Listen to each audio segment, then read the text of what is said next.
Perdón, ahora sí. ¿Todo de nuevo? Ya, bueno, ya todo de nuevo. Ya. Se abre la sesión entonces. Bienvenidos a la Comisión de Obras Públicas de hoy, miércoles 17 de enero del 2024. Saludo al senador Alfonso Urresti, a la senadora María José Gatica, también a la Secretaría y, por supuesto, a don Carlos Cruz del Consejo Política de Infraestructura y a nuestros invitados, a ver si por aquí de Infraestructura Australia. Primero que todo, agradecer, don Carlos, que nos brinde esta oportunidad de poder conocer cómo se maneja el tema de la infraestructura de largo plazo y como política de Estado en Australia. Nos acompaña su director ejecutivo, el señor Adam Cobb, no sé si está bien dicho, pero y el señor jefe de asesoría y evaluación de proyectos, señor David Tucker.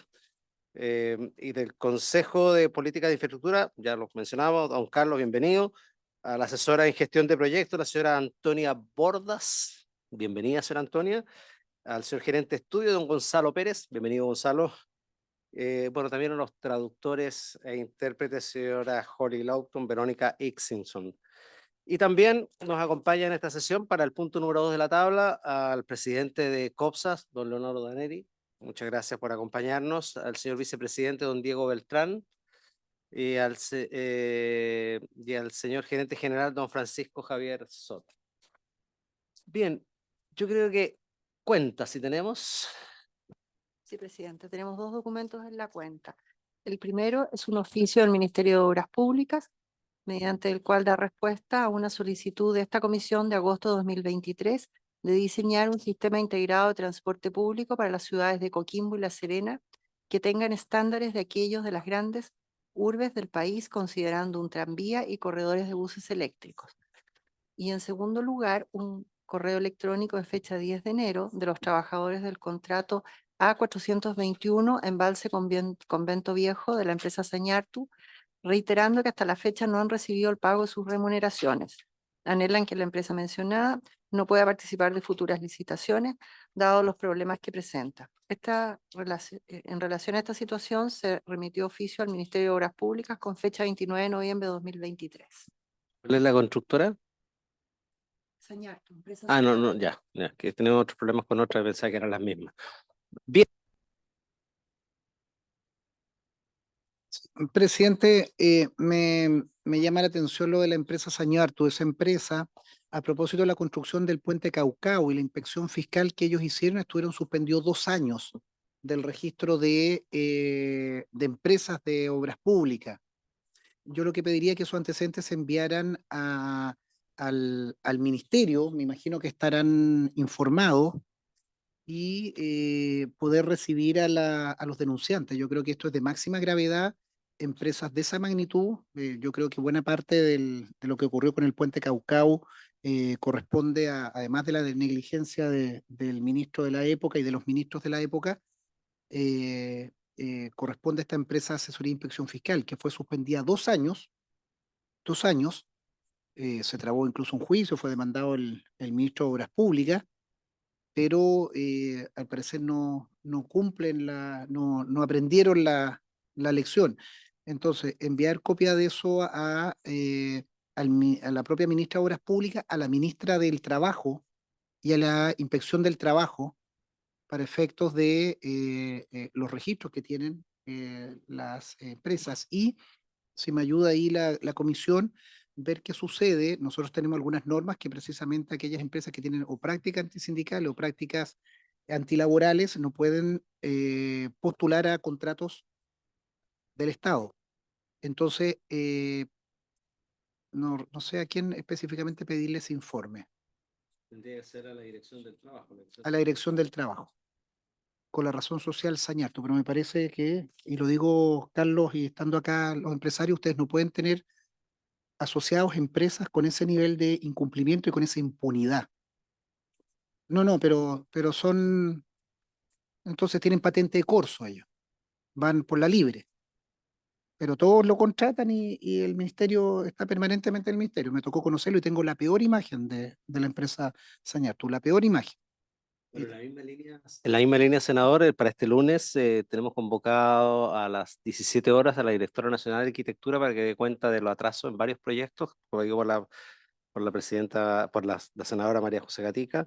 También está citado por el problema de Ferrovial, que tiene problemas con la línea de transmisión Centella en la región de Coquimbo y problemas con la autopista que se está construyendo entre Carmen Alto y Calama. Y también, si no me equivoco, la senadora Sepúlveda también pidió a la Dirección de Vialidad para que dé cuenta también de un montón de problemas que tienen en la zona sur de Chile, precisamente ejecución de obras, faltas de pago y todo Lo ese que tipo de sería cosas. importante entonces, además de enviar ese oficio a la Inspección del Trabajo, a la Dirección del Trabajo sobre denuncias o infracciones laborales, sería importante también que el director de Vialidad nos pudiera traer los contratos, con quién tiene, qué contratos tienen con Sañartu para también ver la dimensión de su incumplimiento.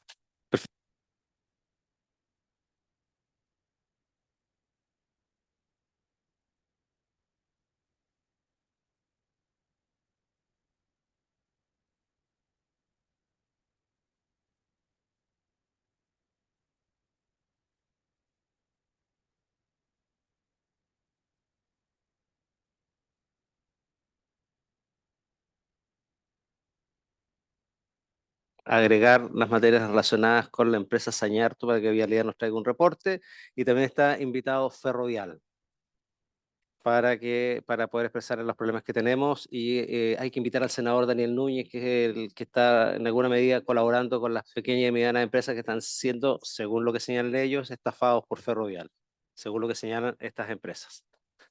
Eh, Eso para el día lunes.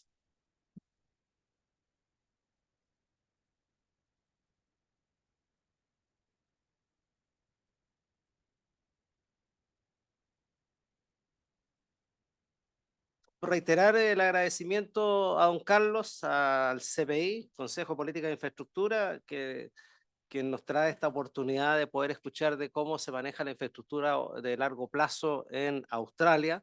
Y para eso le doy la palabra a nuestros invitados. Están aquí en sus espacios o asientos, en fin, la respectiva traducción. Va a partir don Carlos, ¿no? Eso.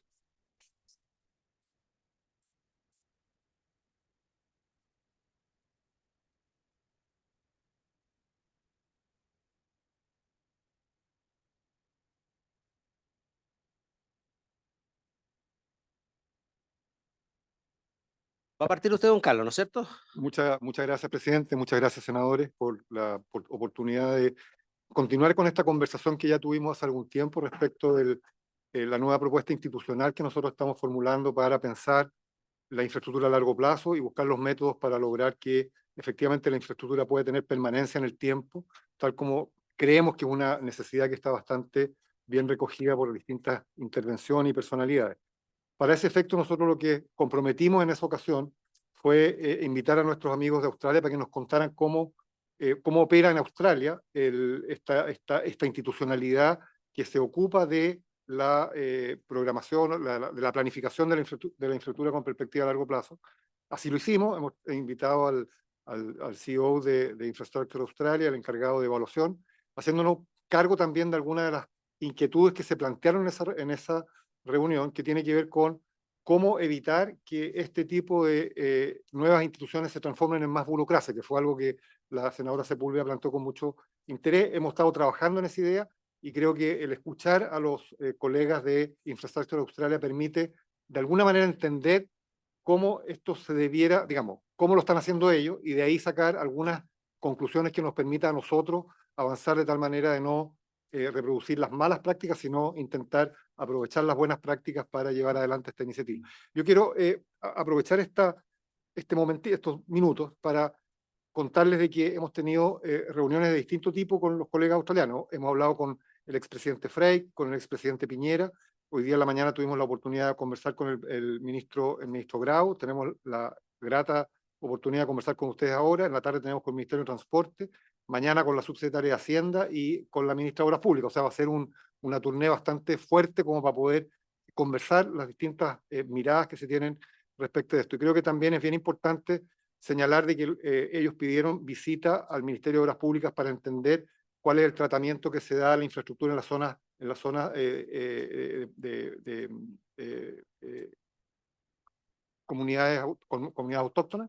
Y fue muy interesante la conversación que tuvieron, y también nos pidieron conocer una obra emblemática y los llevamos a conocer lo que se está haciendo en Santiago. Yo creo que esa es una invitación que a mí me gustaría aprovechar de extenderles a ustedes, que nos pueden acompañar en una visita a obras de tal manera que se vea in situ cómo, cuál es el tipo de tecnología que se hace, cuál es el tipo de impacto que hay de este tipo de obras en la ciudad. Por lo tanto, desde ya los dejo invitados y, senador, podemos ver la forma en que eso pueda materializarse lo antes posible. Sin más, le doy la palabra a Cook para que nos cuente cómo opera Infrastructure Australia, y es una presentación muy breve y yo espero que después podamos tener una conversación con ellos para poderles aclarar a ustedes todas las inquietudes que tengan.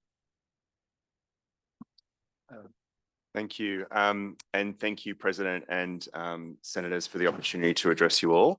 I have a short presentation, as I said. Well, I'll give you a little bit. I'll just pause while you there. I just have a short presentation to give you some of the Australian context, and then happy to take questions throughout and after the presentation. So when the request came through our Department of Foreign Affairs for CPI to invite us here, we did some analysis around the similarities between Chile and Australia. So we are both democracies, both colonized by European powers. We have both have highly urbanized populations. 85% of our population live in cities, and I believe it's very similar in Chile as well. That, of course, means that there's issues around gaps for regional people in terms of provision of infrastructure. We have very similar mining, large amounts of mining in our economy, ongoing issues with access to water. We're the driest continent on Earth. And I know that you have ongoing issues with access to water as well. We both have a need to create better outcomes for our Indigenous people. And we are both members of OECD and APEC and many other international forums. We have strong business links with each other. When I met with the ambassador late last week, he talked about 200 Australian companies operating in Chile.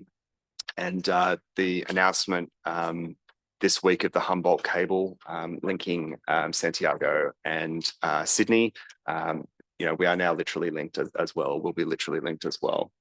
There's some key differences, though. The average income in Chile is around $15,000 US. In Australia, it's about $65,000 US. The tax base is stronger in Australia in terms of revenue. I think another really important piece of context, very different from Chile, is that our system is a lot more decentralized. So this graph shows sub-national government share of public infrastructure investments, so states and territories in our context. And on the far left, you can see Australia circled. About 75% of states and territories deliver infrastructure in Australia. And on the far right, you can see that Chile, the vast majority of infrastructure is delivered by the central government, the national level of government. So that's a really important difference in our two systems. The reason for that is that Australia was formed as a series, they were colonies after the British entered the country that only came together in about 1901 to have a national level of government to deal with issues like defence. And that means that the states have a lot of power, both formally in the constitution and politically with their people.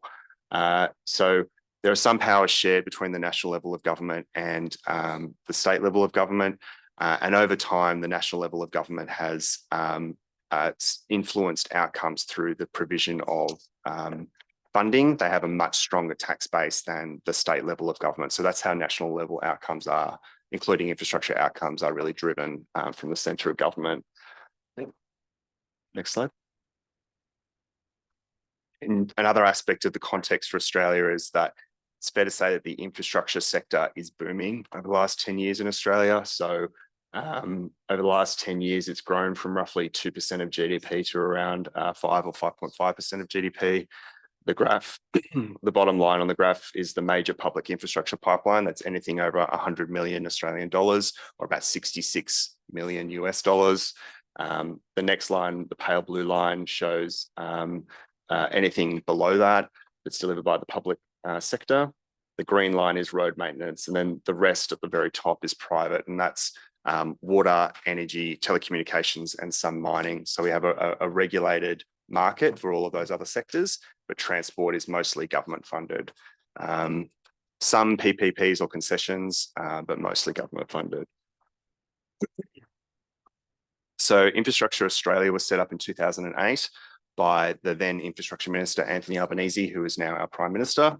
And it was in response to a number of issues in the way in which infrastructure was delivered. Australia's investment in infrastructure was the lowest amongst its peers, one of the lowest amongst its peers.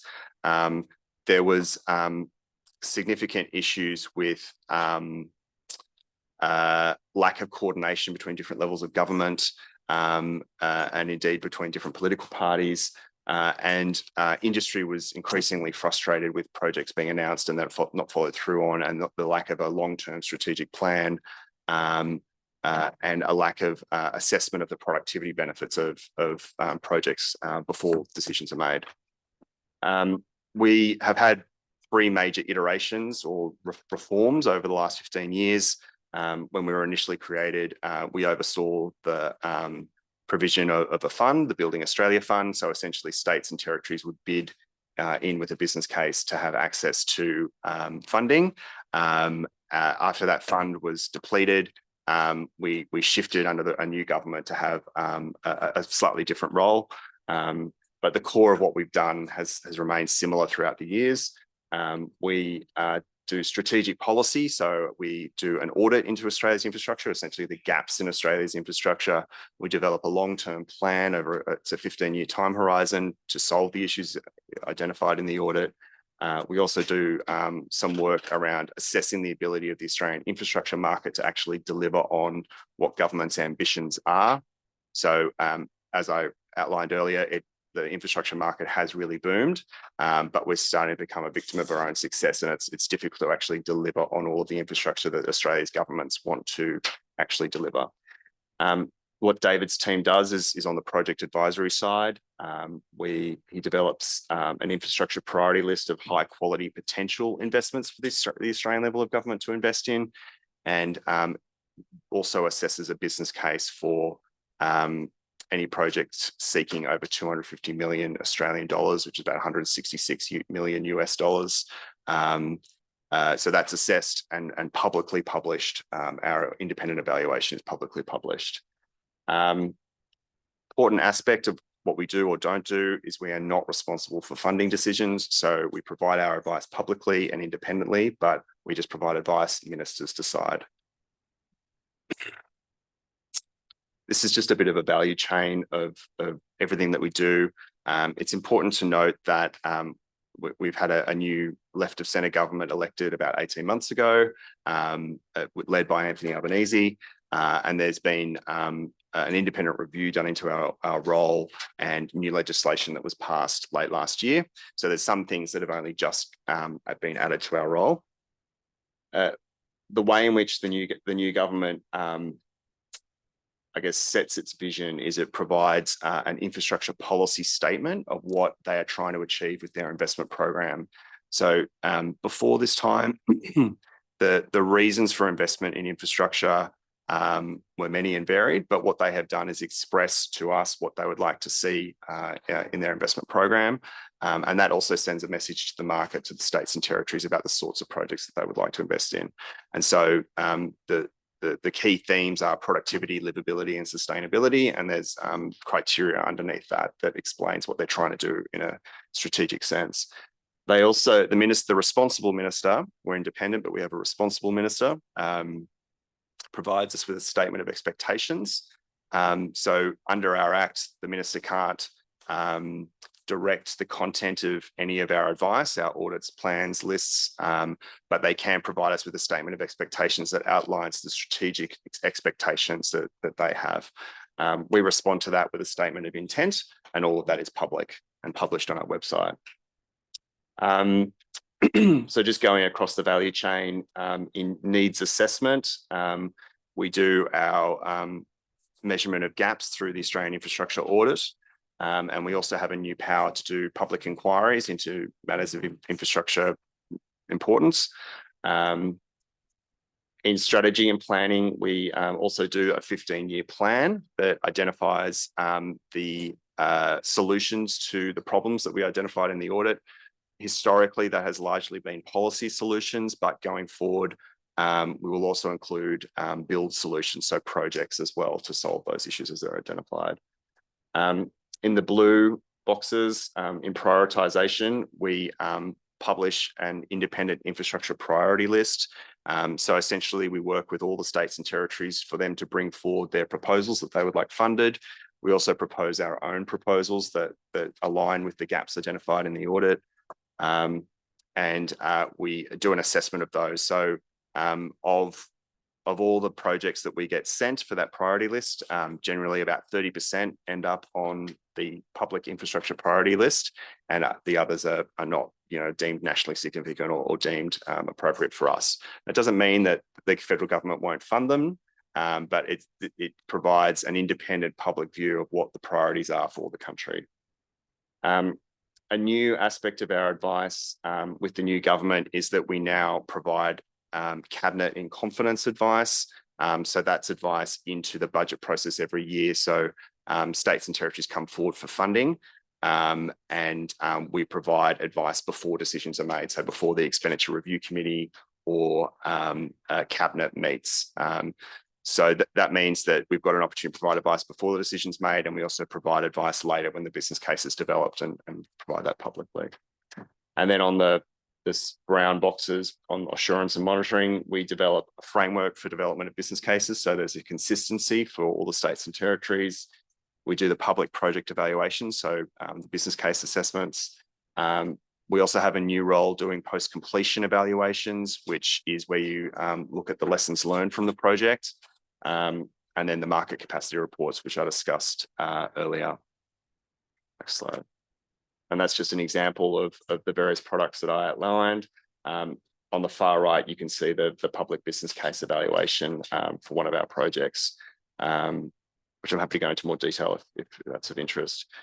In terms of the governance structure, the reforms introduced by the new government following the independent review include changes to our governance structure. So the independent reviewers found in their engagement with stakeholders that the current structure, which was a 12-person board with mostly private sector background, had not met fully the expectations of government, and that the criticism was it was too large, and that they didn't have enough of a link into what government was trying to achieve. So before the middle of this year, we'll be shifting to a new 3-person commissioner structure, and there will be an advisory council over to the right there. The advisory council only can provide advice. It cannot direct the commissioners to do anything. The members of the advisory council will be the secretaries, the undersecretaries in your system of Treasury, Infrastructure, and Prime Minister and Cabinet. And there will also be 3 experts more broadly. Next slide. The model, since it's been set up in 2008, all of our states and territories have developed a similar model in their own system. They're all a little bit different, but do similar roles. So Infrastructure West Australia, Infrastructure South Australia, Infrastructure New South Wales, and Infrastructure Victoria all have an independent board and operate relatively independently. Some have more of a role in policy, like Infrastructure Victoria. They don't look at projects at all. And some are deep into project advice and even project delivery in the case of Infrastructure New South Wales. Sorry, if you could just go back. The other states or territories like Tasmania or Queensland or the Northern Territory or the Australian Capital Territory, their functions are within government. They still do gap analysis. They still do strategic advice, long-term planning, but it's not done in that independent fashion. It's done as part of the public service. This is just a representation of the complexity of our stakeholder environment. We have a responsible minister, as I said, but our advice cuts across a number of different portfolios, other departments within the Australian government. We also need to engage closely with all of those similar departments in the states and territories. We have we exist within the portfolio of the Department of Infrastructure. So we have a complex relationship of managing all of those relationships. And then, of course, there's academia, industry associations, and indeed local government, the next level of government down. So in order to manage that, we have a number of formal forums, but the management of stakeholder engagement is a really critical and key part of everything that we do, and collaboration is really critical. So we have the Infrastructure Bodies Network. So the CEOs of those various state bodies and myself meet all the time, every 2 months or so. There are a number of other Commonwealth English-speaking countries that have a similar model, the UK, Canada, and New Zealand, and we regularly connect with them and share information and share best practice. We run monthly cross-jurisdictional meetings with representatives from Treasury, Premier and Cabinet, all the states and territories, and that's an opportunity to share best practice. And then we have a number of other forums that we're a part of, including Development of Northern Australia or Project Business Case Best Practice. Excellent. Having a system like this introduced in Australia over the last 15 years, and indeed in other states and territories, there's some lessons that I think we've learned for consideration by decision makers who might be considering something like this in your own system.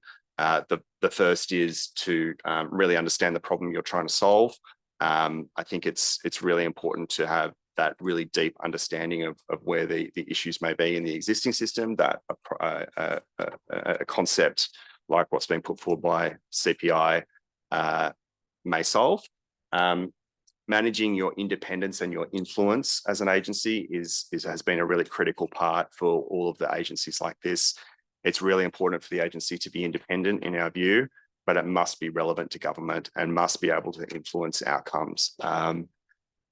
The other aspects of what to be considered is how the existing system works, what the likely stakeholder behaviour may be, what the incentive structures might need to be in order for members of that system to participate, the expertise you're seeking to solve the problems that you've identified. It might be project-based advice or strategic policy advice or government relations or financing advice. There's many different pieces of the pie to think about.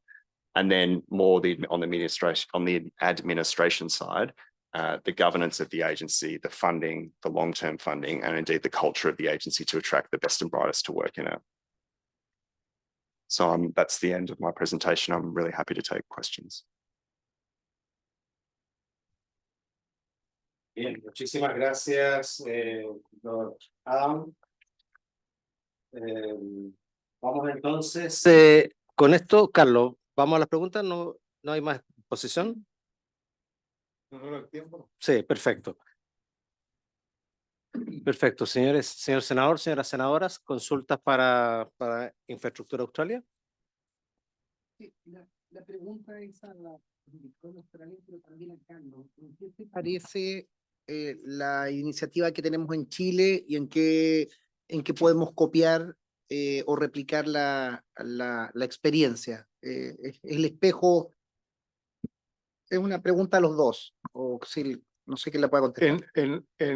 Carlos, Perdón. ¿Juntamos preguntas primero? Senadora. Primero agradecerles, ¿no? Y bienvenidos.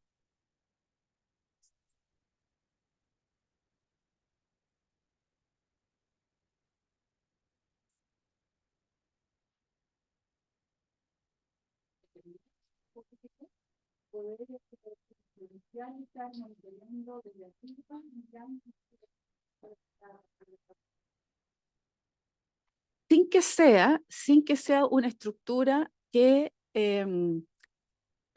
sea mucho más compleja de manejar y que sea una estructura que pese y que no deje tomar decisiones. O sea, la burocracia, que es la que nos come, ¿no? Que es la burocracia. Y lo que sí nos complica es cómo tenemos en el país, quizás en América Latina, ¿no? Una visión más de largo plazo. y no de mediano plazo, sino de largo plazo. Y tener una estrategia que nos permita decir, bueno, esto se tiene que ir haciendo paso a paso, y cómo ese paso a paso también significa ir perfeccionando ese paso a paso. Yo creo que entiendo lo que ustedes hacen permanentemente. Entonces, y la diferencia de ustedes también es que se produce el 2008, ¿no? Con un ministro que pasa a ser presidente. Y eso es fundamental, porque entiende el problema. Entiende el problema. Nosotros también tuvimos un ministro que pasó a ser presidente y que a raíz de eso salió concesiones y que pudimos hacer carretera, etcétera. Pero no es de largo plazo. No es de largo plazo. Entonces, un poco la experiencia que ustedes tienen en armar esto de largo plazo con esa mirada estratégica, ¿no? Porque ustedes hablaron de hacer una estrategia. Y después, ¿cómo fueron armando esta institucionalidad inteligente para... a nosotros nos hace mucha falta estudiar los procesos, por ejemplo. Nosotros tenemos un problema de proceso y es el Estado contra el Estado. Porque no tenemos coordinación entre los servicios. Y al final lo que ocurre, por ejemplo, en los gobiernos regionales, es que los gobiernos regionales financian, pero no piensan. Financian, pero no están pensando en lo que tienen que hacer. Quizás que sería interesante. Y díganle a Carlos que no solo lo invite a Santiago, que las obras más importantes y las que más nos cuestan son las que están en región. Eso, presidente. Gracias, senadora. Gracias, senadora. ¿Alguna otra pregunta? Ya, gracias, senadora. Yo quiero hacer algunas preguntas. No sé, senadora Gatica, usted. Ya, yo quiero hacer algunas preguntas. ¿Cuánto de lo planificado, más de largo plazo y estructurado por Infraestructura Australia, efectivamente se materializa, y cuánto es lo que logra imponer el gobierno? Porque en general los gobiernos tratan de aprovechar el corto plazo y poder mostrar ejecución de obras y todo eso. Entonces, ¿cuánto es más o menos lo que la planificación de largo plazo logra llevar adelante, y cuánto es lo que efectivamente el gobierno logra imponer? Y cómo resuelven esas potenciales colisiones que hay de intereses, del interés nacional de largo plazo, del interés nacional de corto plazo, que son de los gobiernos de turno? Eso por una parte. Y lo otro, la mayoría, si no todos somos acá senadores de regiones, y que vivimos además en las regiones.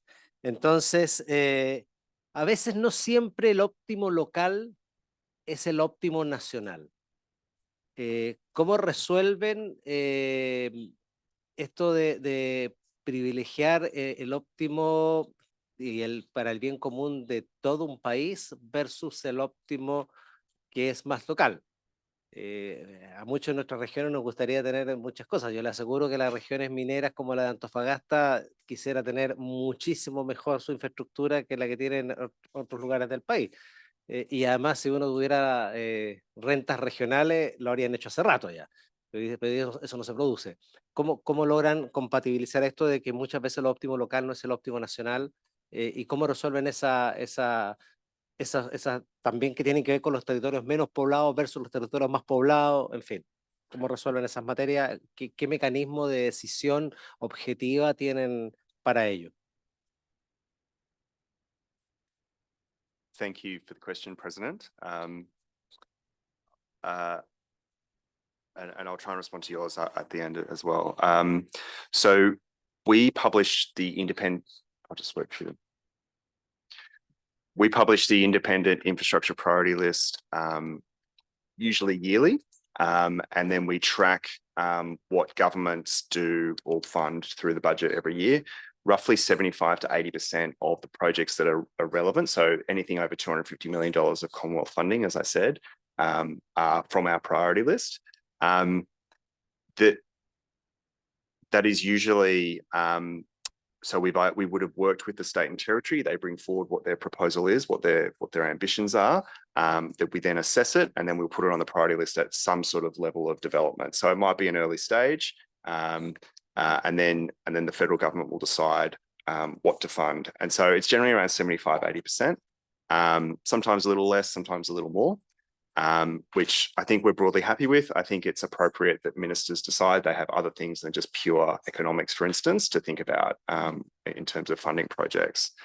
When it comes to regional infrastructure, the infrastructure priority list is about 50% regional projects or have some sort of benefit to the regions. If it's a very large project, then it's over $250 million, then we'll do some sort of assessment of it. But a lot of the projects in the regions are less than $250 million. So then there's other sub-programs in the budget, like the Black Spot program, which looks at regional roads and making sure that they're safe. Or there's particular regional or urban investment programs as well that are overseen by a separate department, the Department of Infrastructure.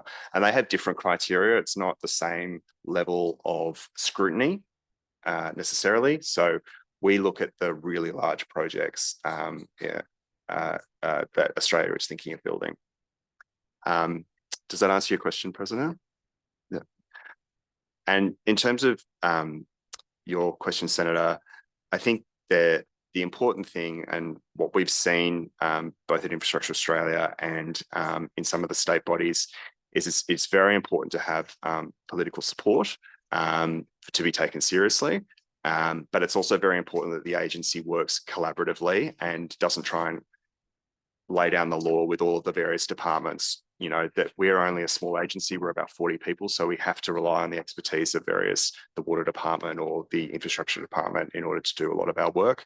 So it's about having, you know, clear support for what we are doing at the political level, but also taking an approach of collaboration. Yeah.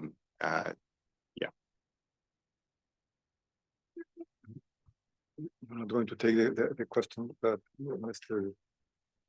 Wester, or do you expect me to answer? Maybe you answer first, yeah. Okay. Bueno, muchas gracias, senador. No tenemos una instancia hoy día parecida a la que existe en Infrastructure Australia. No existe. No existe una planificación integrada de la infraestructura. Nosotros estamos participando como CPI en un programa, en un intento de hacer un plan nacional de infraestructura en el Ministerio de Obras Públicas, pero cuesta incorporar a ese plan, por ejemplo, las demandas que provienen del sector económico, el Ministerio de Economía, o hemos estado hoy día con el Ministro de Economía y nos dice que no tiene un lugar donde expresar las demandas sectoriales, digamos, de los sectores productivos en infraestructura. Bueno. Cuesta juntar a los ministerios específicos con las empresas del Estado. Las empresas tienen su propio plan, por lo tanto no necesariamente conversan. Cuesta juntar al Ministerio de Obras Públicas con el Ministerio de Transporte. Entonces, lo que dice la senadora Sepúlveda es cierto. Tenemos probablemente instituciones que en sí mismas operan muy eficientemente, pero integradamente no funcionan. Y en consecuencia eso tiene una cantidad importante implica una cantidad importante de ineficiencias en el uso de los recursos públicos y hay falta de efectividad en el resultado final. Perdón, presidente, en algún momento tú nos planteaste en la comisión la idea de la creación de una agencia, oficina, no recuerdo cuál es el nombre, agencia, que me parece bien interesante. Tú la esbozaste, la comentamos. Eso es lo que yo trataba de comparar, si este modelo australiano, que me parece interesante, con la magnitud del país, con el carácter federal, pudiéramos nosotros buscar algún modelo espejo que nos permitiera tener una visión estratégica sobre el gobierno con una mirada de 10 años que anticipe y que tenga la integración del mundo privado, el mundo público, nacional, internacional y también a veces los esfuerzos regionales que a veces son importantes. ¿Cómo a propósito de este modelo australiano nos permite empujar o validar el modelo que creo que muchos compartimos acá? Bueno, al respecto de eso, la propuesta que nosotros hicimos está recogida en el Pacto Fiscal. La Comisión Asesora Presidencial de Infraestructura de alguna manera recoge esta propuesta. Y por lo tanto, lo que nosotros hemos estado haciendo esta semana y queremos por eso nos parecía tan importante conversar con ustedes, es tratar de apoyar esa iniciativa que está incluida en el pacto fiscal, de tal manera que podamos, con las conversaciones sostenidas con nuestros colegas australianos y con los distintos interlocutores que hemos tenido, contribuir con quien tenga la responsabilidad de llevar adelante esta iniciativa en el gobierno, con incorporar las mejores prácticas, entre las cuales están planteadas muchas de las inquietudes que ustedes están planteando acá. Entonces, no le decía, senador, no tenemos esto, pero queremos crearlo. Y el paso siguiente es entonces ver cómo reforzamos esta iniciativa que está en el pacto fiscal de tal manera de poderla transformar, ojalá en el transcurso del menor periodo, plazo posible, digamos, en una realidad y poder, por lo tanto, empezar a trabajar en un plan de largo plazo de infraestructura que habrá que definir. Los montos de los proyectos que se incorporan, ellos trabajan con un monto que son 160 millones de dólares como línea de corte. Nosotros probablemente tendremos que pensar en proyectos de menor corte. Tenemos algo que ellos no hacen y que creo que es bien importante para nosotros, definir cuáles son las fuentes de financiamiento. Todos los proyectos que ellos formulan son en su mayoría financiados por el Estado, no tienen un sistema ni la necesidad probablemente de incorporar al sector privado en el desarrollo de infraestructura pública, por lo tanto, parte de las labores de esta institución debiera ser también dar señales de qué proyectos deben ser financiados solamente con recursos públicos y en qué proyectos podría participar el sector privado por un problema de urgencia, por un problema de eficiencia, por un problema, en fin, de una serie de otras consideraciones. Falta, por ejemplo, definir, y creo que es parte de la discusión que deberíamos tener más adelante, de que a nosotros nos gustaría que esto fuera una instancia que asesora al presidente de la República, pero el presidente de la República no tiene una forma administrativa de tener a alguien que... Entonces, ¿de qué instancia del Estado corresponde que esto se vincule y cuál es el tipo de relación que establece? Entonces, también es parte de la discusión abierta. Ellos tienen un staff relativamente potente, de 40 personas que trabajan dedicados a esto. Bueno, ¿cómo nosotros podemos replicar las funciones sin que se transforme en una cosa excesivamente pesada? ¿Y qué tipo de funciones son las que otros organismos del Estado debieran transferirle a esta para no estar replicando y reproducir, digamos, duplicando las cosas? ¿Sí?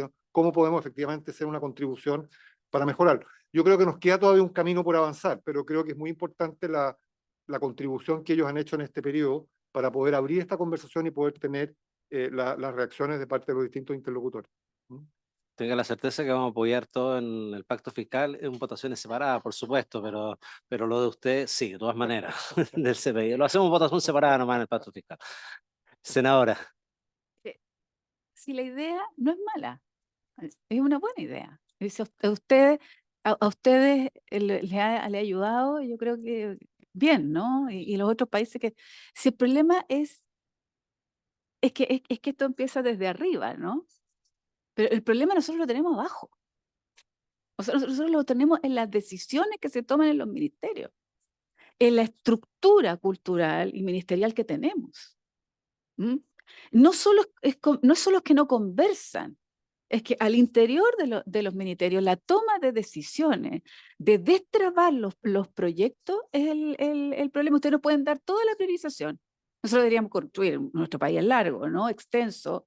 Deberíamos construir todas las carreteras. Bueno, todavía estamos estudiando cómo interconectamos la zona sur del país. Si hacemos o no hacemos un puente. ¿Y cuánto? O sea, para construir un agua potable rural, para darle agua, que es un derecho humano a las personas, no podemos demorar 5, 6, 7 años en hacerlo. Entonces tiene que ver no con la visión, sino con la estructura, que eso es lo que yo creo que habría que revisar primero, la estructura de los ministerios para poder resolver los temas. ¿Y por qué pasan del Ministerio de Obras Públicas al Ministerio de Desarrollo Social? Pasan a la Dirección de Presupuesto, a la Contraloría General de la República. Entonces, la decisión, por eso que a lo mejor es interesante esto, pero el problema es que que podamos concretar la obra tiene que ver con decisiones mucho más abajo. Y que la cultura institucional de siquiera mirar los procesos para poder destrabar, porque si fueran ellos, los evaluadores, por ejemplo, los evaluadores, esa estructura que evalúa, que decide y que diga al presidente de la República, perfecto. Eso sería importante. Pero si tenemos la misma fórmula, no nos va a servir. Créanme que esa estructura va a ser una frustración más. Y desde aquí. Gracias, senadora. Don Carlos, para cerrar. Yo comparto su aprehensión, senadora, pero creo que lo que nosotros hemos escuchado de ellos y que lamentablemente por un problema de tiempo no podemos verlo, sí tienen criterios distintos de evaluación y sí tienen una forma de priorización que yo creo que es bien importante, porque de alguna manera en lo que nosotros estamos evaluando son en un organismo separado del Estado, estamos evaluando proyectos con criterios que tienen que ver fundamentalmente con el pasado. Y lo que ellos entregan es una visión de cómo han evolucionado las demandas en el tiempo, pero también cuáles son los efectos habilitantes que esa obra tiene y cuál es la urgencia que tiene. Y por tanto son capaces de poner la urgencia por delante. Y eso hace entonces que la estructura opere de una mejor manera. Bueno, está bien. Sí, yo tengo mucha esperanza. Yo tengo mucha esperanza. No porque francamente pienso que, y perdón, presidente, porque pienso que si no somos capaces de descubrir la forma en la cual los organismos actúan en función de prioridades compartidas, va a ser muy difícil seguir avanzando. Yo tengo gran esperanza que vamos a poder avanzar como país. Yo también tengo esperanza, don Carlos.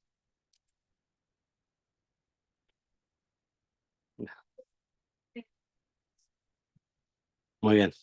Gracias, senadora. Bueno, agradecemos entonces a don Adam Cobb y a don David Tucker por esta presentación, también a don Carlos, como siempre, CPI, a Gonzalo y a quienes nos han acompañado hoy día por esta importante visión de lo que se hace con la construcción de infraestructura de largo plazo en un país como Australia. Lo agradecemos. Senadora y después don Carlos. Sería interesante de poder revisar en una cosa práctica, ¿no? De lo que ustedes han hecho, un ejemplo. ¿Ah? De cómo lo han trabajado. Una obra mediana, una obra mayor, y tener un ejemplo de cómo lo han trabajado desde que se produce la idea hasta que se evalúa la ejecución. ¿Mm? Ok. Sí. Antes de pasar al segundo punto, don Carlos. No, solamente para cerrar, yo espero que tengamos la posibilidad de seguir hablando sobre esto, porque creo que es muy importante y evidentemente la experiencia de ellos la vamos a tratar de traducir, digamos, a lo que son nuestras necesidades y lo que plantea la senadora me parece muy pertinente, buscar cómo experiencias concretas han podido irse materializando de tal manera de poder mostrar cómo se pueden ir adecuando las piezas para este tipo de cosas. Y hacerlo aquí con ellos. Sí, sí. ¿No? Que nos digan cómo se va haciendo. Bien, hacemos un receso de 2 minutos para poder despedir a las personas para que sigamos con el segundo punto de la tabla en este momento.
Bien, muchísimas gracias. Vamos a continuar con el segundo punto de la tabla entonces, que dice relación con continuar el estudio del proyecto de ley que refunde los boletines 15.07307 y 15.25609 en su primer trámite constitucional que tiene que ver con la seguridad pública en las autopistas, aunque el proyecto decía concesión y estaba como bien amplio, pero el Ejecutivo, vamos a pedirle al Ejecutivo que esté presente. Cada vez que tengamos esta discusión de proyecto, que esté presente el Ejecutivo también, porque va a ser muy importante. Sí, perfecto. Y además también le acordamos, le dimos un plazo para presentar indicaciones, pero parece que todavía están en el plazo, ¿no? ¿O no lo han cumplido?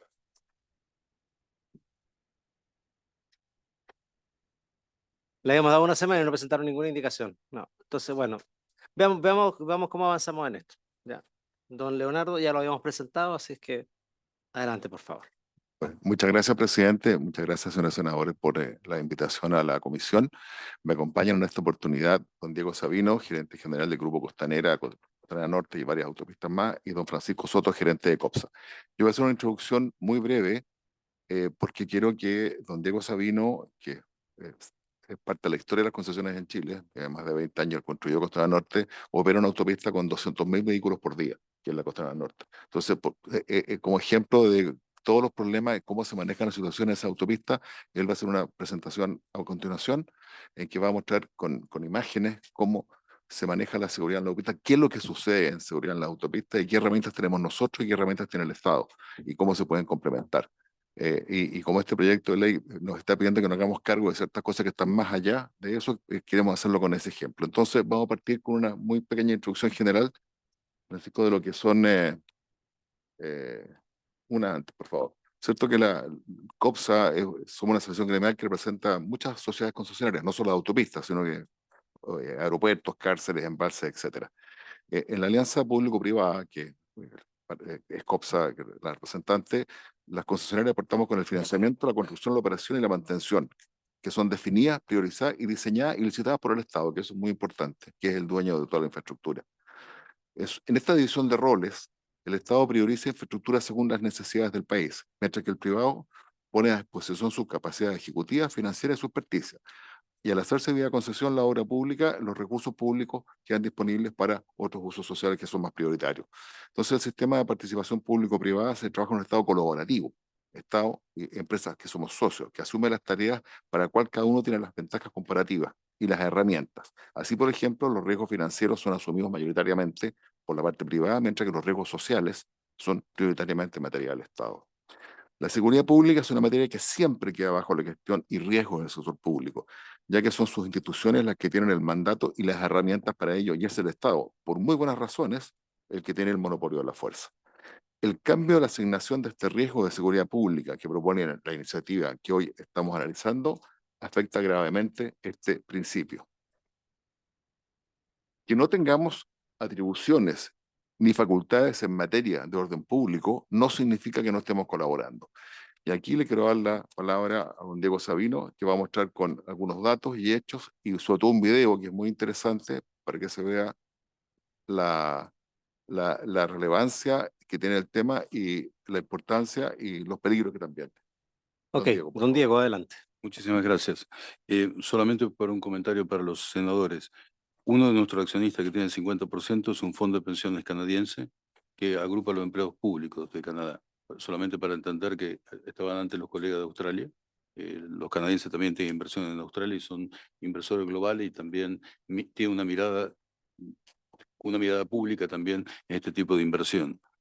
Yendo un poco a la materia, Costanera Norte junto con la Ruta 5, Autopista Central, fueron las primeras autopistas urbanas que entraron, y entraron bajo un mecanismo que el gobierno había ideado de que todo el sistema fuera interoperable independientemente del número de concesiones que pudieran operar a futuro. Hoy se están operando 19 concesiones a través del sistema Free Flow, y la tecnología que se utilizó permitió que hubiera una competitividad. Hoy cualquiera puede entrar y competir sin tener una barrera de entrada tecnológica. Y eso ha sido un gran aporte que ha hecho el diseño de este sistema.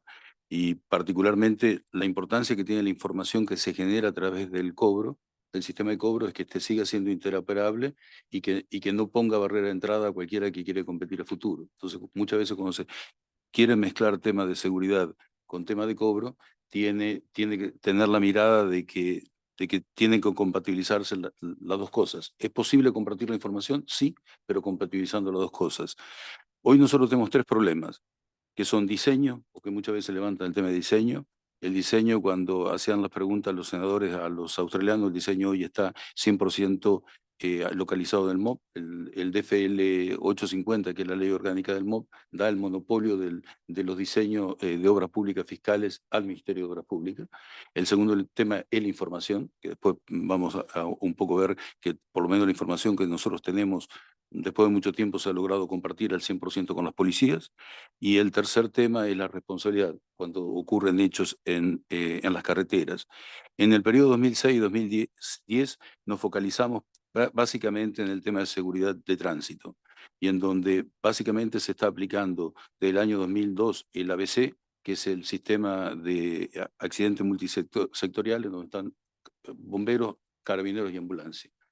Hay un carabinero en el centro de control, 24/7, en las principales concesiones del país, y ellos tienen el acceso a toda la información en tiempo real. Cuando hay un accidente en la autopista, se le da toda la información disponible que existe en descámara y demás, en el caso que sea un accidente grave con un muerto o algo, a la CIAT, para que la CIAT haga su levantamiento y levante la información de lo que ha ocurrido en el tránsito. Ahí se aplica el plan de gestión de tráfico y tenemos todos los equipos a disposición y en colaboración con estos organismos. A partir del año 2011-2012 empezó a estar el flagelo de los robos de auto. A partir de ahí se firmó el primer convenio con el Ministerio de Obras Públicas y Carabineros de Chile, intentando que estos últimos desarrollaran un sistema para tener en tiempo real los vehículos encargados por robo. Por razones varias, el sistema funcionó, pero funcionó relativamente. En el periodo 2014-2018, este flagelo había aumentado y el Ministerio del Interior intervino ya en forma directa y tomó el rol de coordinador en los temas de seguridad pública, en lo que estaba más vinculado a robo. A partir de ese momento ellos decidieron hacer como Ministerio del Interior una aplicación que permitiera que cualquiera denunciara en tiempo real el robo de un auto y nosotros pudiéramos alertar a través de la información de los pórticos de cobro si el vehículo estaba pasando por una autopista para su persecución. Ahí se firmó un protocolo en fecha 23 de octubre del 2015, protocolo que está aún vigente y que fue aprobado con el decreto supremo exento 4110. En el periodo 2018-2022 nos convocaron a una nueva mesa. En un primer lugar nos pidieron si podíamos aportar un financiamiento de moto porque había escasez de control de carabineros, particularmente en tránsito, que esto está más abocado a seguridad de tránsito y no a seguridad digamos, delictual. Finalmente, nosotros habíamos dado el ok de poner 10 motos y decidieron de que no, porque un aporte de un sector privado podía parecer extraño. Entonces decidieron ir con el financiamiento de la moto por otro camino. Lo que sí hicieron, a través de una resolución exenta 404, un acuerdo entre la Subsecretaría del Delito, la PDI y Carabineros y el Registro Civil para desarrollar una aplicación API Autoseguro. Ahí se destinaron recursos, estaba dividido en distintas etapas. La etapa nuestra era la integración 2 de la API con lector de patente de nuestra información que teníamos que ponerla disponible. Para eso nos mandó la PDI una información de cómo teníamos que estructurar la información que le teníamos que entregar. Nos la pidieron que la entregáramos del año 2010. Se puso a disposición y eso funciona hasta el día de hoy a través de una VPN, porque la API no la lograron concretar, pero la información nuestra la tienen. Yo antes de venir a esta sesión pregunté cuántas consultas había hecho la PDI, que es la que más investiga delitos por vecinancia y demás, y en el caso de Costanera Norte había hecho más de 12.000 consultas en lo que iba de este mes, y en el caso de Vespucio Sur, más de 11.000 consultas, por lo cual la información la tienen, están consultando y actúan permanentemente. Carabineros también tienen la misma información en línea. Obviamente que la información que tienen es la que resulta de lo que se levanta los pórticos de cobro y la información que nosotros levantamos del Registro Nacional de Vehículos Motorizados. Ejemplo, veía que en el proyecto de ley pedían el tema del color del vehículo o el año de fabricación y la marca del vehículo. Eso está en el registro civil. Si uno tiene la patente, automáticamente accede a todo el resto de la información, que es lo mismo que nos pide la PDI, que le subamos como información cuando ellos piden el seguimiento de un auto. Es más, la PDI también tiene un mecanismo que le hemos creado, que si ellos quieren seguir un auto en particular, nos indican el auto que quieren en particular y automáticamente cuando pasa por un pórtico se le manda un mensaje que ese auto ha pasado por ese pórtico de cobro. Obviamente los vehículos que van sin placa patente no se pueden detectar, hay siempre una parte de vehículos que no se pueden seguir y por eso la Subsecretaría del Delito ha presentado proyecto de ley para perseguir eso, que ustedes lo han aprobado y hoy están vigentes. Inclusive uno de los últimos proyectos que se aprobó era que las mismas compañías que venden combustible tenían que verificar que la placa patente estuviera funcionando. En este gobierno también nuevamente hemos trabajado fuertemente, inclusive en un momento dado nos pidieron de revisar puntos críticos nuevos que podía haber en las autopistas y qué inversiones podíamos hacer. ahí nos hicieron un levantamiento de requerimientos, sobre todo Carabineros y el Ministerio del Interior, y voluntariamente accedimos a poner todos los requerimientos que nos hicieron. Ahora paso a poner un ejemplo de algo que para mí es bastante emblemático para que se entienda la problemática. En el enlace de Costanera Norte con Autopista Central, con la Ruta 5, es un lugar crítico que ha habido inclusive encerronas con resultado de muerte. Este punto lo estamos discutiendo con el Ministerio del Interior desde 2018-2019. En el 2020, nosotros le mandamos una carta al Ministerio de Obras Públicas pidiéndole de por favor retomar este punto con urgencia y ver qué podíamos hacer porque se había incrementado fuertemente el número de encerronas que se estaban produciendo en esa área. Por iniciativa propia, lo que nosotros hicimos fue poner móviles para amedrentar o intentar disuadir conductas delictuales de parte de la gente que producía encerrona en esos lugares, de forma tal que, teniendo la sirena encendida, intentáramos evitar que se produjeran estos elementos. Ahora, no obstante la presencia de personal de la sociedad concesionaria, tuvimos hechos muy violentos, en el cual inclusive tiraron con arma de fuego a nuestra gente. Y a partir de ahí le mandamos una carta a Carabineros diciéndole que lamentablemente veíamos que lo que nosotros habíamos hecho no daba resultado y pedíamos a ver si se podía reforzar o hacer algo porque había un riesgo inminente de que como consecuencia de una encerrona tuviera una consecuencia fatal en el área. Finalmente, el 24 de agosto del 23 se da un muerto en ese lugar con una herida. Si vamos al video,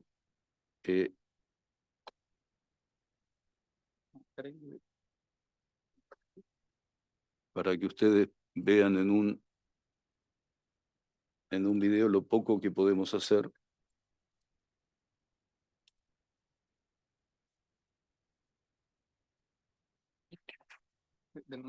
Sí.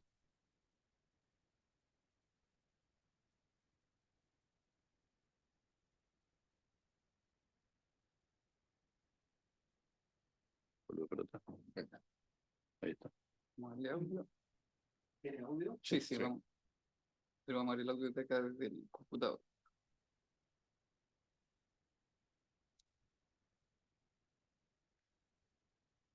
Ahí, esta es la entrada de Manuel Rodríguez a Costanera Norte.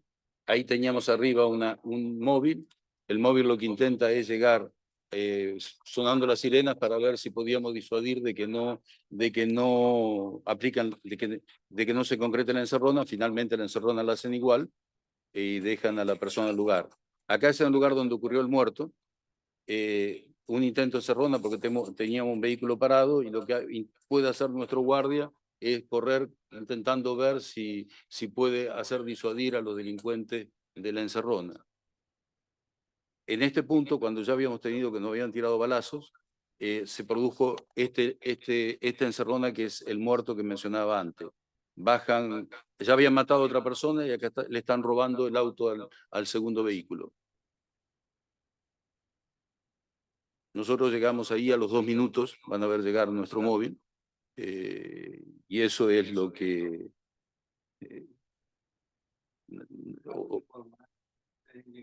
2 minutos. Carabineros en ese momento entiendo que tenían varias actividades por varios lados. Lamentablemente en este caso tardaron cerca de 40 minutos en llegar. Acá tenemos cuando nos agregan a nuestra gente, esto es Radial Nororiente, ciclistas que cuando se le pide que dejen la ruta, bajan y le pegan a nuestros operadores.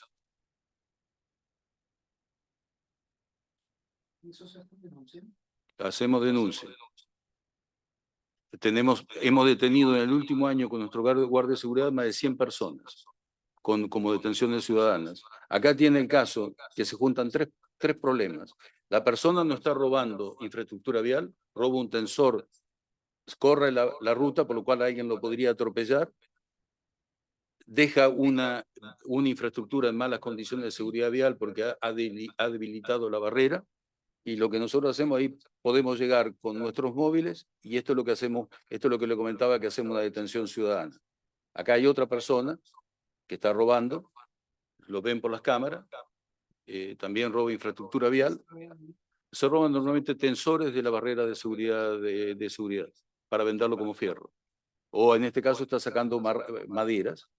Y ahí lo que hacemos es llegar con nuestros móviles, detenerlo y después intentar entregarlo a Carabineros. Normalmente los jueces los liberan porque dicen que como están robando poca cosa, no amerita hacer otra cuestión, pero lo que no se entiende es que están dañando infraestructura pública. Este es un bien nacional de uso público, no es privado.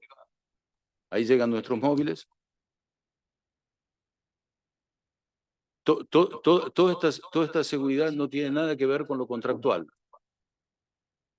Mire, este es un bus que venía drogado en la persona, esto en Vespucio Sur, un móvil nuestro lo empezó a seguir, que era de pintura, intentando sonar la bocina para ver si paraba.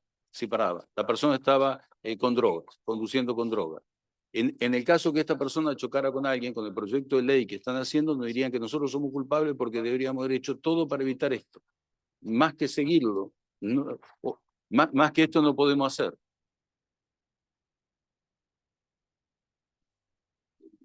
Después, si me permite, yo termino y le hago mi sugerencia con todo gusto.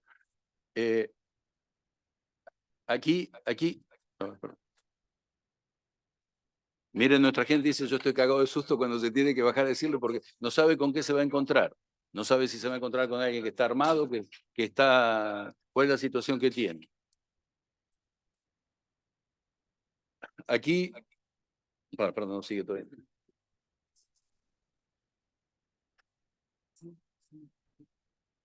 Acá, por ejemplo, pasarelas. Tenemos todas las pasarelas en la zona de Vespucio Sur con cámaras. La imagen es mucho mejor, acá se ve mal, pero acá hay 4 jóvenes que le van a robar a un señor, tan viejito como yo, una bicicleta. La gente nuestra lo ve desde el móvil y manda un móvil nuestro a intentar actuar. Acá también nuestra gente los detiene y llama a Carabineros para que lo lleve y vaya adelante con el tema. No tiene nada que ver con la autopista, pero al final se trabaja igual. En cualquier situación que se ve como delictual, se intenta colaborar. Sí, tenemos WhatsApp con todo, tenemos conectado con la mayoría de los municipios, estamos conectados por radio. Mire, acá tiene el tema del estallido social. Acá entraban en la entrada Baquedano. Rompían todo, lo utilizaban de baño.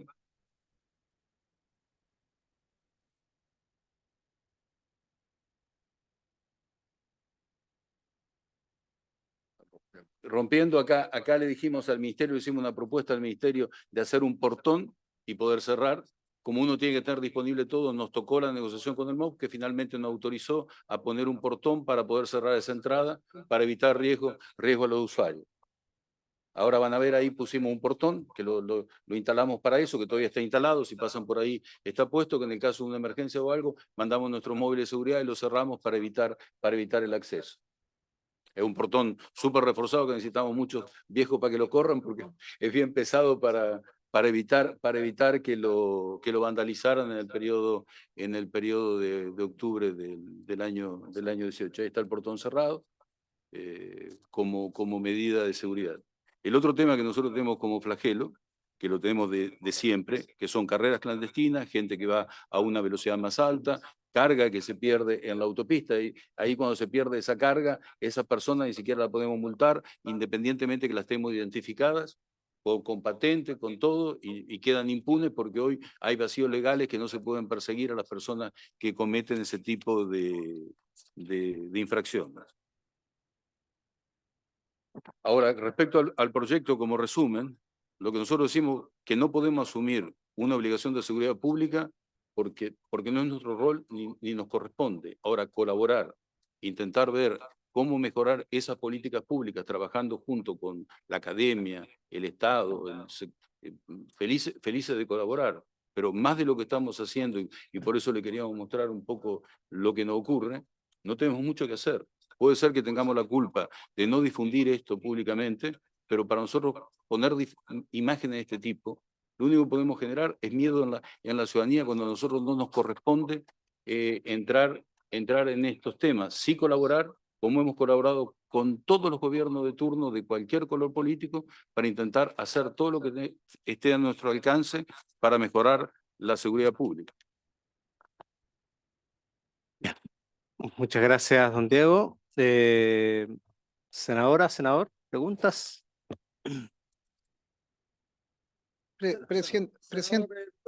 Presidente, que agradecer la exposición, la verdad es que es bien ilustrativo lo que a ustedes le sucede, la cantidad de, yo creo, de actos ilícitos de que junto con robar o sustraer algún material ponen en riesgo la seguridad de los vehículos.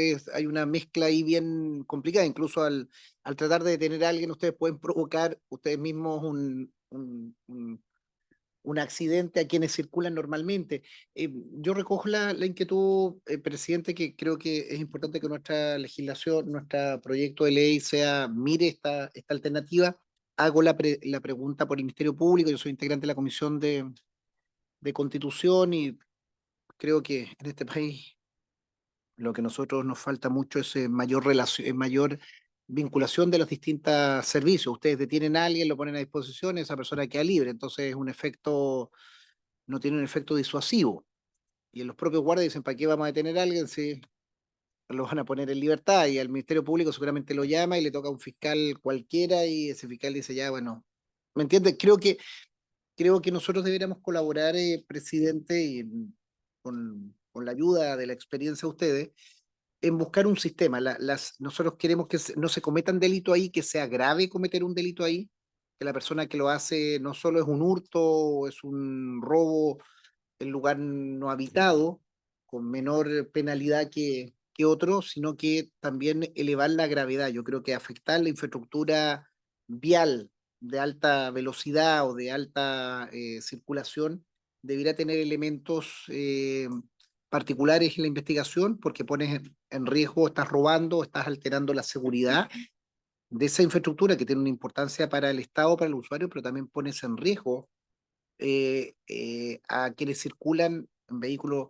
Bueno, en las autopistas no circula menos de 60, 70 kilómetros, entonces también hay una alta y en trincheras de circulación donde también exponencialmente tienes mayor posibilidad de generar un accidente de alta energía. Entonces, creo que debiéramos buscar ahí el tono, buscar fórmulas de seguridad que obviamente nos ayudan, pero entender que también las concesionarias pueden ser unas colaboradoras en la persecución del delito.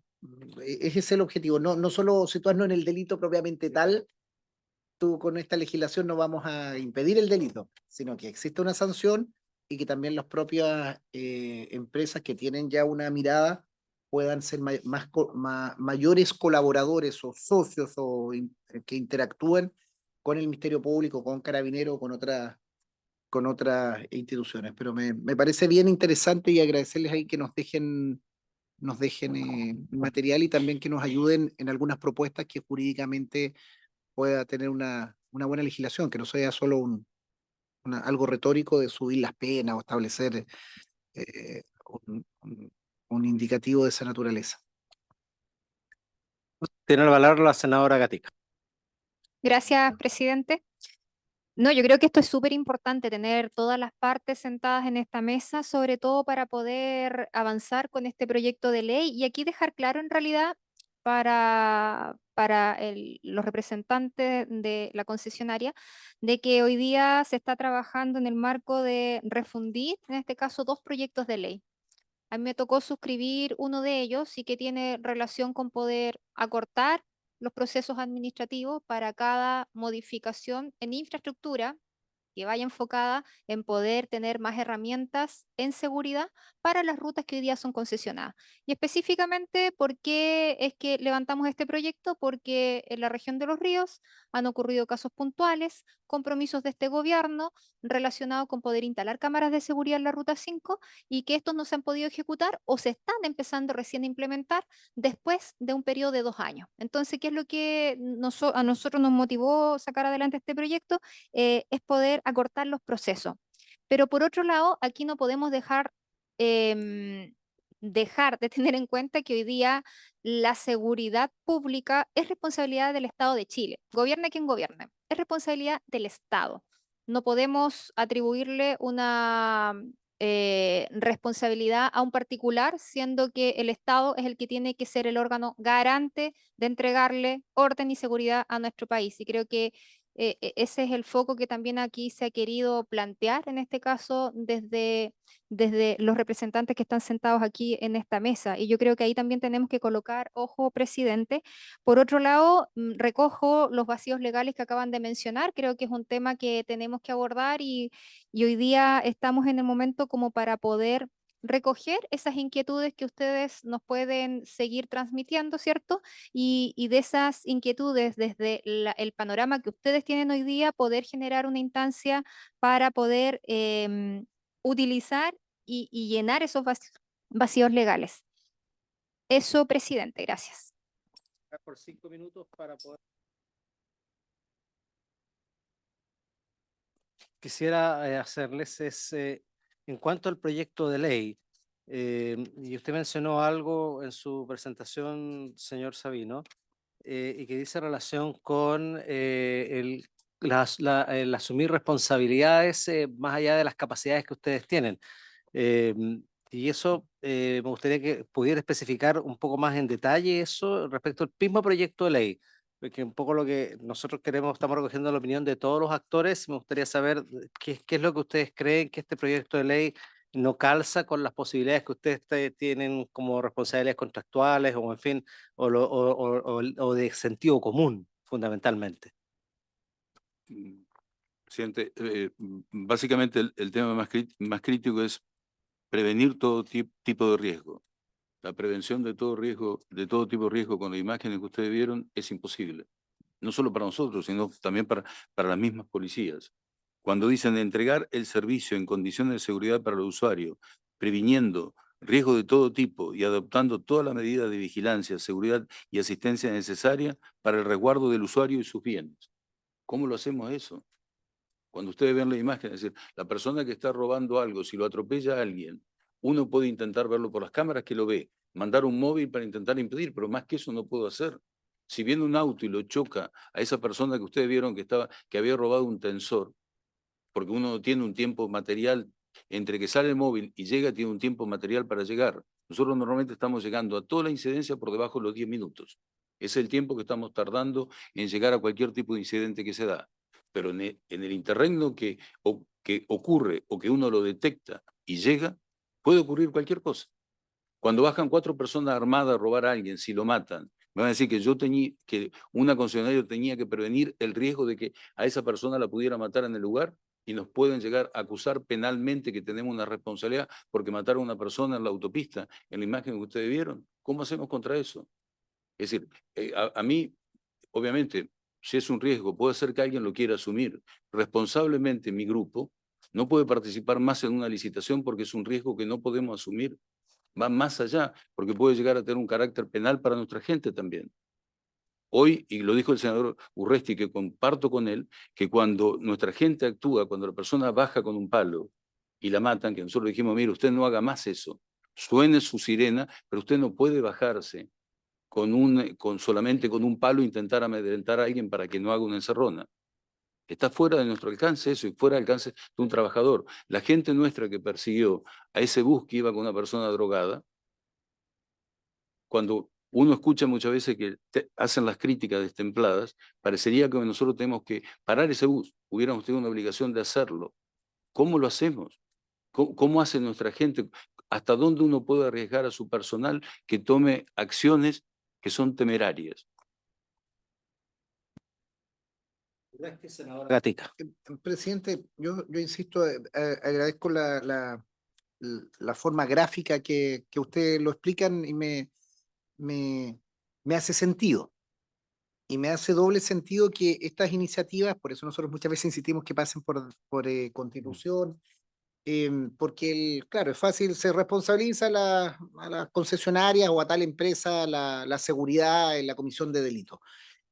Por la cantidad de vehículos que tienen de circulante que ustedes tienen, de circulación que tienen en su infraestructura, es imposible. Entonces, creo que nosotros debiéramos, más que avanzar en un tipo penal o en una sanción, es establecer un sistema que guardias y la infraestructura de prevención de las concesionarias se vincule y tal vez por eso construirlo en proyecto, no sé si en este o en otro, entender que debiera haber una especie de, perdón la expresión, Sí. pero es como un bombero, una unidad especial, es como las unidades especiales que tenemos en los aeropuertos para el combate de incendio de aeropuertos.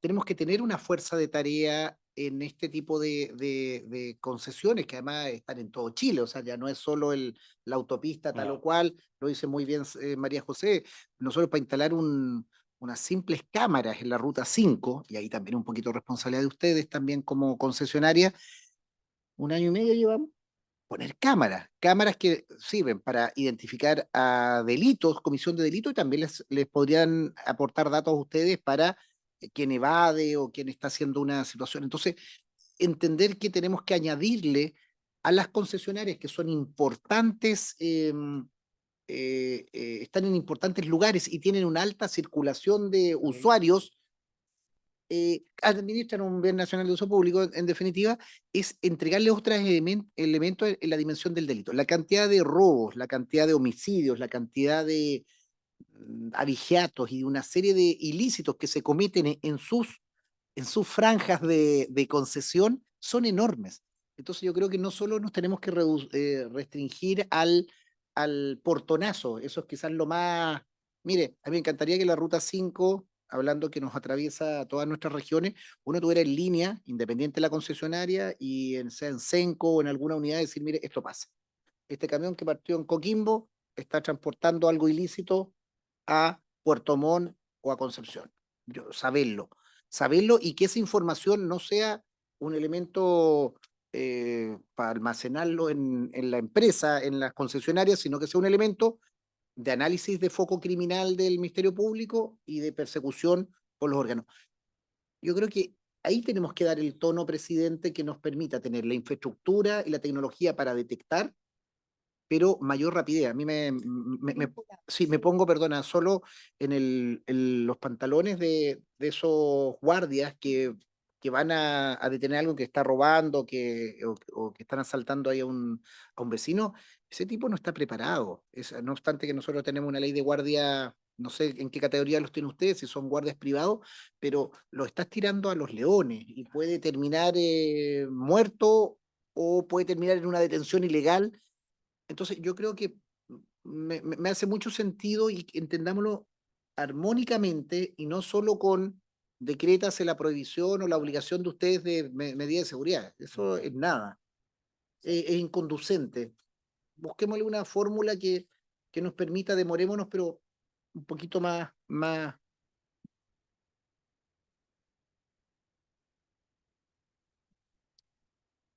En realidad recoger el comentario de la situación que tienen que vivir muchas veces los guardias de seguridad, ¿ya? Entendiendo de que hoy día ni siquiera las instituciones que hoy día son de los servicios policiales pueden o tienen las facultades reales para poder defenderse y a su vez defendernos a nosotros. Entonces, ¿qué le vamos a pedir a un guardia de seguridad que puede salir trasquilado por querer hacer algo, si es grave la situación? Yo creo que aquí lo que tenemos que también abordar, además de este punto que se menciona de que los endosaría de demasiada responsabilidad que hoy día es atribuible al Estado, es cómo vincular la información para que sea más rápida, más oportuna, y de esta manera, a través de esa información, poder evitar, poder desarmar quizás agrupaciones que hoy día cometen delitos. Yo creo que es ahí en donde se puede aprovechar esta tremenda oportunidad, teniendo en cuenta que hoy día, para poder avanzar en seguridad, para poder ordenar nuestro país, no necesitamos de cierta manera más carabineros, sino que necesitamos desarmar las bandas organizadas, las bandas criminales, y para eso es necesario la ayuda de todos, de manera colaborativa, para poder contar con inteligencia real, que es uno de los puntos más débiles que tenemos hoy día, siento yo, y yo creo que ahí ustedes podrían ser un tremendo actor clave para poder aportar con ese tipo de insumos eh, y vincular. Vuelvo a lo mismo en realidad, presidente, poder vincular la información que ustedes tienen para poder abordar y evitar que se siga extendiendo toda esta problemática de inseguridad que se vive. Gracias, senador. ¿Sabino? Ah, Gracias, presidente. Bueno, yo quería retomar un poco los comentarios del senador Durreste y de la senadora Gatica en términos de lo siguiente. Nosotros de estas mesas de colaboración que tenemos, de hace, como explicó don Diego, hace años atrás, estamos colaborando no solo con Carabineros, investigaciones, con Subsecretaría del Delito, Registro Civil, en fin, la Fiscalía, etcétera. Quiero decir, por ejemplo, que los fiscales, respondiendo un poco al senador Durresti, nos han dicho en esta mesa que la información que les hemos entregado de patentes a ellos les ha permitido, como tienen vinculación de patentes con otro tipo de delitos, por ejemplo, entrega de droga y cosas así, han podido perseguir delitos cuyos autores usan las autopistas para perpetrarlos o para dirigirse al punto de perpetración. Entonces, hay una serie de derivadas que tiene esta información que estamos entregando en tiempo real a todas las autoridades. Lo segundo, y aquí le contesto tanto a la senadora como al senador Durresti, no nos olvidemos que todas las autopistas del país, incluyendo la Ruta 5, se van a convertir en urbanas prácticamente. O sea, ya, de hecho, ya son urbanas, pero además de eso van a tener todas free flow y todas pórticos con cámaras. Claro. Por lo tanto, a partir de, ya hay varias, pero a partir de la relicitación, todas las autopistas, sobre todo en la zona de ustedes, van a quedar con pórticos y con cámaras, que van a permitir este mismo tipo de información, tener la disposición de todas las fiscalías regionales y de carabineros en las zonas locales, y con la misma experiencia que hemos acumulado acá en la zona central con CENCO, con investigaciones y la experiencia acumulada, vamos a poder transmitirla y hacerlo mejor en las regiones cuando ya empiezan a funcionar con el sistema Free Flow. Y por favor, tengan certeza que vamos a seguir colaborando lo que más podamos al respecto en todo este asunto, porque somos socios del Estado. Y como socios tenemos efecto societario, tenemos la responsabilidad de usar todas las herramientas que tenemos para ayudarlos a perseguir el delito y la prevención del delito, como dice la senadora. Así que cuente con ello. Y lo último que quería pedir, presidente, que nos encantaría poder invitar a la comisión a que fueran un rato a la sala de control de Costanera Norte de Santiago, en que pueden ver en tiempo real lo que está pasando, cómo funciona. Hay un carabinero 24/7 y siempre se está conectando, entregando la información. Nos encantaría que pudieran verlo para que se hagan la imagen completa de cómo funcionan autopistas y cómo va a funcionar en las regiones de ustedes después. Gracias, presidente. Perfecto. Muchas gracias. Gracias, don Leonardo. Vamos a programar esa visita. Se suma a la que nos plantearan, no, esos son los del los canales del Maipo, que también está invitando a la Comisión de Recursos Hídricos. Bien, no sé si don Diego usted había pedido intervención o estamos ya. No, solamente para comentar un poco lo que dijo el senador, que efectivamente también hay otros problemas más, como por ejemplo carga que van con exceso de tonelaje. Nosotros también administramos la ruta de Río Bueno, Puerto Montt, y también hay un problema grande de carga a lo largo del país. Ahora, sin duda que nosotros queremos ser parte de la solución, porque tenemos hoy una muy mala imagen ante la opinión pública por diversos motivos, y no nos queremos restar de intentar buscar la solución de los problemas y hablar claramente en qué podemos colaborar. Y esto y significa que si también tenemos que contribuir monetariamente en alguna solución, obviamente que tengan una razonabilidad, lo haremos. Lo único que no podemos asumir son responsabilidades que escapan de nuestro alcance. Ese es el punto. Presidente, que agradezco mucho a usted como presidente y el debate que se provoca, porque el proyecto que también lo estábamos aprobando, el proyecto que venía, creo que tiene un enfoque muy de sanción, no tiene un enfoque de prevención. Hoy día me pueden ayudar los invitados por sus autopistas y por sus carreteras que ustedes manejan, deben pasar diariamente. 200.000.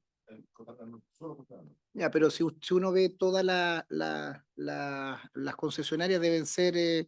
Varios millones de pasajes. Son 4,5 millones de vehículos que transitan por las distintas autopistas. O sea, a dar una idea, también hay un problema real de que hay normas que no se pueden cumplir. Si usted toma la avenida Kennedy, excepto cuando hay taco, el 95% de las personas va a exceso de velocidad.